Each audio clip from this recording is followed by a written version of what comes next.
I was in my wife's purse looking for car keys when I found the receipt. 6 months old. Same day and time as one of her chemotherapy appointments. But it wasn't from the cancer center, and the credit card name wasn't mine. I'd sold everything we owned to save her life. My father's restored Mustang, our retirement cabin, my entire 401k. Every cent went to her treatment. That receipt changed everything I thought I knew about the woman I'd been married to for 23 years. My name is David Hartley. I'm 47, and this happened 18 months ago in Denver. I worked as senior accountant at Thornton Financial for 19 years. Numbers were honest. Balanced or they didn't. Simple. Rebecca taught wellness coaching from our Cherry Creek townhouse. 23 years married. No kids. We'd tried for 5 years. Spent $40,000 on IVF, then stopped. We had routines that felt like breathing.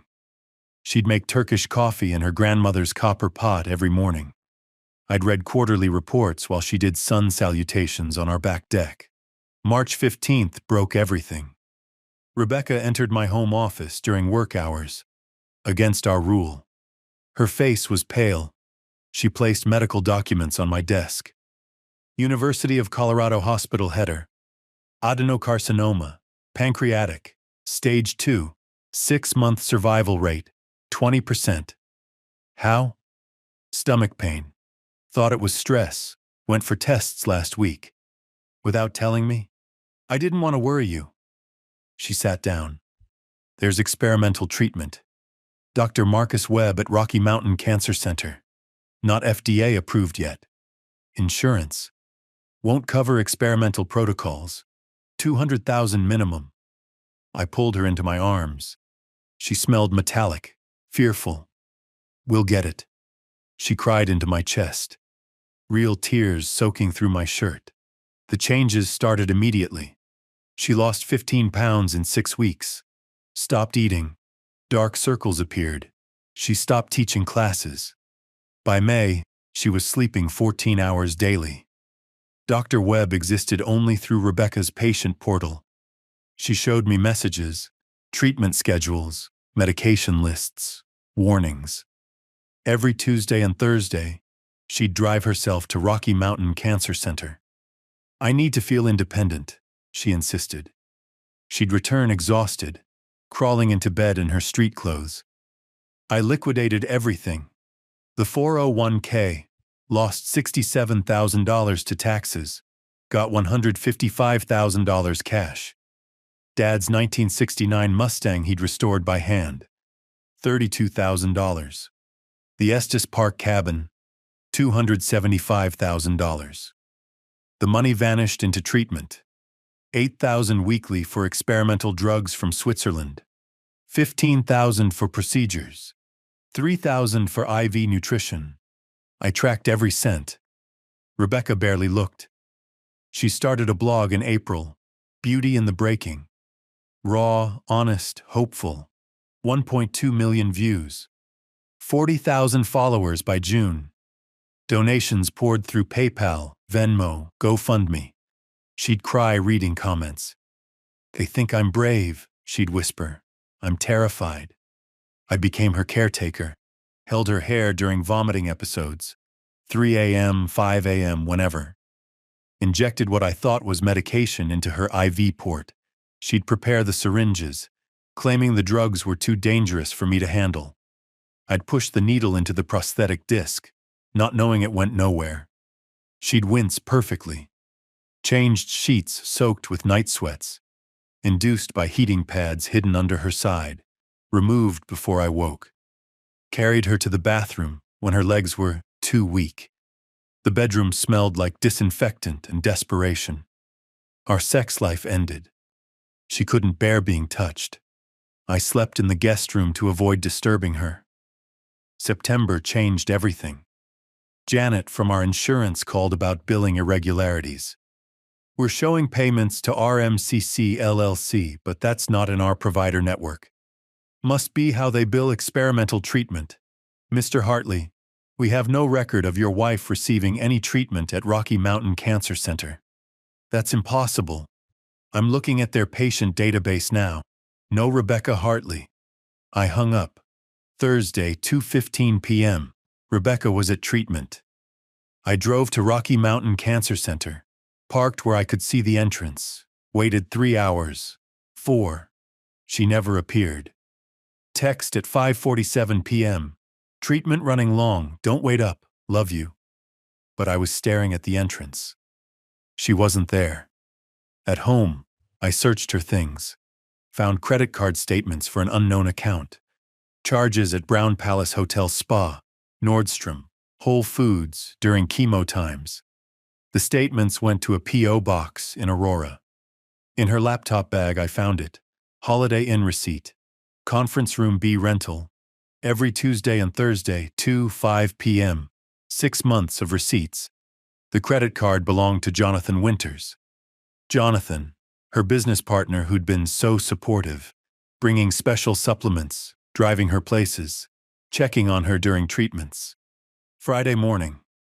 Rebecca made Turkish coffee. The smell turned my stomach. She moved slowly, deliberately, like someone fighting pain. Perfect performance. I'll drive you to treatment, I said. David, you have the Morrison audit. Postponed it. In the car, she directed me away from the cancer center to an office building in the tech center. Glass and steel. They opened a satellite facility, she said quickly. More private. The directory showed no medical facilities. 3rd floor, suite 302. Renewal Wellness Consulting. Her business, our business. Inside, no medical equipment. Just modern furniture, motivational posters, and Jonathan at a conference table, laptop open, coffee steaming. He stood when we entered. His face went from confused to terrified. We need to talk, I said. Rebecca collapsed into a chair. The performance finally over. The truth came in pieces. No cancer, never any cancer. The medical documents, forged using templates from Chinese websites. The weight loss, diet pills and intermittent fasting. The fatigue, Benadryl in increasing doses. The vomiting, Ipecac syrup, self-induced. The IV port, theatrical prosthetic, $49 on Amazon, attached with medical adhesive. Why? My voice broke. Rebecca looked up. No tears, just cold calculation. The blog took off. Cancer gave it purpose, authority. The money started flowing. Courses, retreats, merchandise, speaking fees. 6 weeks in, we'd made $300,000. I couldn't stop. My father's car, the cabin, our entire future, invested. She pulled up property listings on Jonathan's laptop. Aspen, $1.8 million mountain estate, would have tripled in value. We were building a healing center. Jonathan shifted. Rebecca and I have been partners for 3 years. Business partners, he added quickly, but his eyes said more. The treatment money? Bought Bitcoin at first, then real estate. The Aspen property. 2 rental properties in Boulder. It's all there, just restructured. And after? When you died, silence. Rebecca straightened. I was going to recover. Miraculous remission. The blog would explode. Book deals, speaking tours, maybe a Netflix documentary. We'd have made millions. What about me? She looked away. You would have been the grieving widower who found love again. Eventually.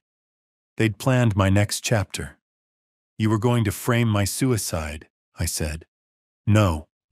Rebecca's mask slipped. Maybe you just struggle, need help. We'd make sure you were cared for. In a facility, while you took everything. Jonathan closed his laptop. You should leave, David. I'm calling the police. With what proof? Rebecca stood. I have cancer. You're having a breakdown. Who will they believe? I left. Sat in my car shaking. Then called Tom Morrison, my college roommate, forensic accountant, the only person I trusted completely. I need help, I said. Bring your laptop and tell no one. Tom arrived that evening. We worked until 4 a.m. Tom found things I'd missed. Rebecca had done this before in California. Her first husband, Mark Brennan. She'd faked a miscarriage, extracted $300,000 in sympathy donations, destroyed his reputation when he discovered the truth. Tom's laptop glowed at 2 a.m., coffee cups scattered across my desk. "David, look at this," he said, pointing to transaction histories. The Bitcoin purchases started March 16th, one day after her diagnosis. She bought $50,000 worth when it was at $42,000 per coin. But here's the interesting part. Jonathan's been trading crypto for 5 years. He taught her to layer transactions through multiple wallets to obscure the trail. They used chain hopping, converting Bitcoin to Monero for anonymity, then back to Bitcoin, then to Ethereum, finally cashing out through offshore exchanges in Malta and Belize. His fingers flew across the keyboard. But they made one mistake. They used the same IP address for some transactions. The Holiday Inn's Wi-Fi. Every Tuesday and Thursday. They were literally planning your financial destruction while you thought she was fighting for her life. Tom pulled up property records. The Aspen property isn't in either of their names. It's owned by Mountain Wellness Sanctuary LLC, registered in Delaware, which is owned by Healing Horizons Trust in Nevada, which lists a Wyoming LLC as beneficiary. Classic shell game. But Colorado requires disclosure of real property transfers over $1 million. Rebecca signed as the authorized agent, her real signature notarized. She probably figured you'd never find it. Tom paused, rubbing his eyes. There's something else. Jonathan Winters isn't his real name. It's Jonathan Weinberg. He changed it legally 5 years ago after getting disbarred in New York for embezzling client funds. He met Rebecca at a wellness retreat in Sedona, where he was reinventing himself as a life coach. Based on these emails I recovered from her deleted folder. They've been lovers since at least 2019. The business partnership was just cover. Saturday, I drove to Fort Collins, found Mark Brennan running a small brewery. His hands shook as we talked. She convinced everyone I was abusive, said I caused the miscarriage through stress. I lost my job, friends, family. The money was nothing compared to that. He gave me everything. Divorce documents, recordings, evidence she'd hidden for years. Sunday, I met 3 of Rebecca's clients. Sarah Kim, a widow who'd donated $50,000. Miguel Rodriguez, who'd mortgaged his house to contribute $75,000. Emma Patterson, fighting real breast cancer, who'd given $30,000 she desperately needed for her own treatment. Emma sobbed, showing me Rebecca's messages about healing karma and abundance mindset. She'd believed giving to Rebecca would improve her own chances. She'd skipped 2 chemo sessions because she couldn't afford them after donating. Wednesday evening, Tom and I met with Diana Reeves, an attorney who'd prosecuted healthcare fraud for the DOJ before going private. I'd remembered Rebecca trying to increase my life insurance 6 months ago. She needed a physical for policies over $2 million. The insurance company required comprehensive health screening for both of us. I'd found my copy, but more importantly, Tom's investigation revealed Rebecca had submitted her clean results to 3 different insurance companies, trying to maximize coverage. Diana immediately recognized the pattern. Fraudsters often forget about insurance medical exams when building their fake illness narrative. She made calls to former colleagues. By midnight, we learned Rebecca and Jonathan were already under investigation for a similar scheme in Arizona that collapsed when a victim's daughter, an oncology nurse, spotted inconsistencies. The investigators had been building a case, but needed concrete evidence. Diana arranged for plainclothes officers to attend Thursday's gala as guests, with security briefed to prevent escape but not intervene during my planned revelation. Let her incriminate herself publicly, Diana said. Nothing beats a confession in front of 300 witnesses with phone cameras. Thursday was her major fundraising gala at Denver Art Museum. Celebration of life, she called it. 300 invited guests. Local news coverage. She expected to raise $500,000 in one night. I attended with Tom and Diana. Rebecca stood at the podium in a $3,000 dress. Beautifully tragic. Designer scarf around her head. Subtle makeup emphasizing hollow cheeks she dieted to achieve. My journey through darkness has shown me the light, she began. With your help, we can build a sanctuary for others. I stood. Rebecca. 300 faces turned. I have wonderful news, I said, walking forward. Your cancer is gone. Actually, it never existed. Gasps, murmurs, phones came out, recording. I held up a single document. Her life insurance physical from 6 months ago, required for a policy she'd tried to increase. Perfect health. Every marker normal. Since we're celebrating, I've donated tonight's expected proceeds to actual cancer patients at Children's Hospital. In your name, of course. Security moved toward me, but Diana stepped forward, credentials visible. There's an ongoing investigation. Please remain seated. Rebecca tried to run. Security blocked the exits, as planned. They held her until uniformed Denver PD arrived.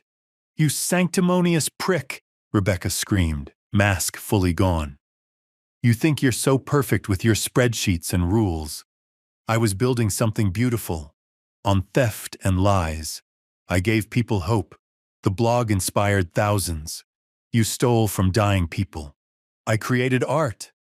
You wouldn't understand. You've never created anything in your life. The arrest video went viral. Rebecca Moore.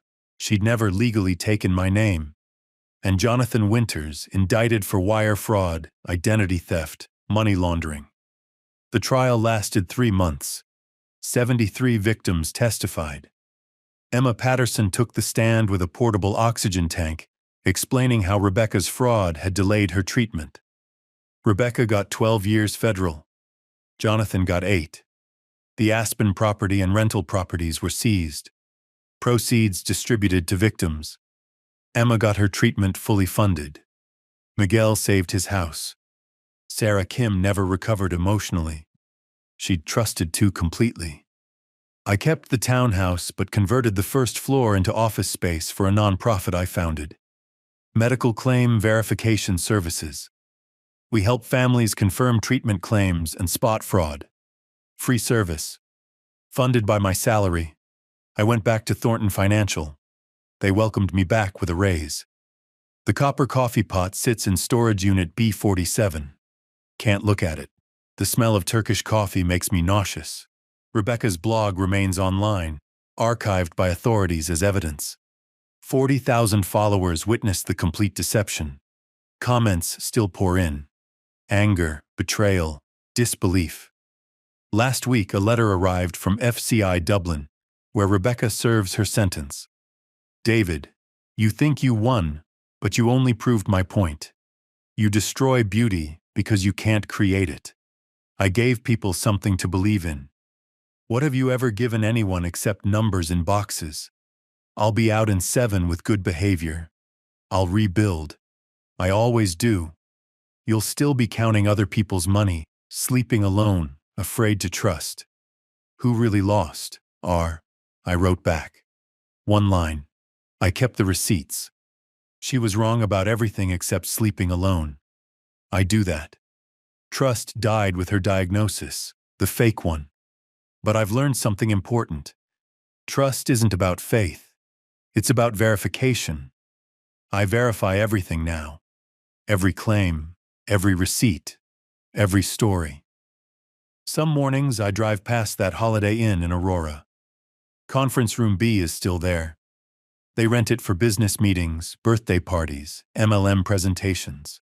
I donated our wedding rings to Emma Patterson's medical fund. She sold them for $4,000. Covered 2 chemo sessions, real ones, with real doctors, in real hospitals, with real hope. That's the difference between Rebecca and her victims. Their hope was real. Their fight was real. Their cancer was real. Everything about them was real except their money. Rebecca stole that. Everything about Rebecca was fake except her greed. That was terminal.